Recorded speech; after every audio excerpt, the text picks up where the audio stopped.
AP మంత్రి నారా లోకేష్ మరోసారి తన పెద్ద మనసును చాటుకున్నారు. యువగళం పాదయాత్ర సందర్భంగా ఇచ్చిన మాటను నిలబెట్టుకున్నారు.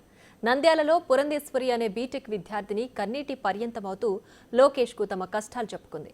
కరోనాతో తండ్రి చనిపోగా ఉన్న ఆస్తి వైద్యానికి అమ్మేశారు. దీంతో అక్కా చెల్లెళ్లు పురంధేశ్వరి, స్నేహలతల చదువులకు ఫీజులు కట్టుకోలేని పరిస్థితి. మనసులో చదువుకోవాలని సంకల్పం ఉన్నా చదువు మానేయక తప్పని పరిస్థితిలో తాను పడుతున్న ఆవేదన మొత్తం లోకేష్ సమక్షంలో వ్యక్తం చేసింది. అది విన్న నారా లోకేష్ చలించిపోయాడు. ఆ అక్క చెల్లెలను చదివించే బాధ్యతను ఒక అన్నగా తాను తీసుకుంటున్నానని సభలో మాటిచ్చాడు. చెల్లెలు స్నేహలతను ఉచితంగా ఎన్టీఆర్ మెమోరియల్ ట్రస్టుకు చెందిన కాలేజీలు చదివిస్తున్నారు. ఇకపోతే అక్క పురంధేశ్వరి కాలేజ్ ఫీజు 1,45,000ను డిసెంబర్ 6న చెల్లించారు.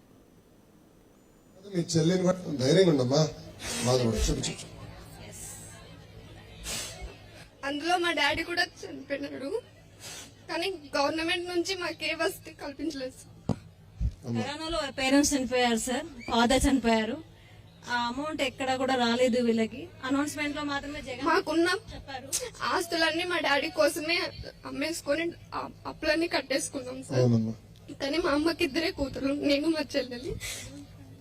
మా అమ్మ నా కోసం సగం కట్టేసింది సార్. ఇప్పుడు నా చెల్లెలు సెకండ్ ఇయర్ అయిపోయింది సార్. దానికి ఎక్కడ చదివిలో మా అమ్మకి ఏం తెలియటం లేదు సార్. ఒక్క నెల ఓపిక పట్టమ్మా, 1 month. అదొక్క హెల్ప్ చేయండి. 1 month అమ్మా. School fee reimbursement we will implement in full spirit.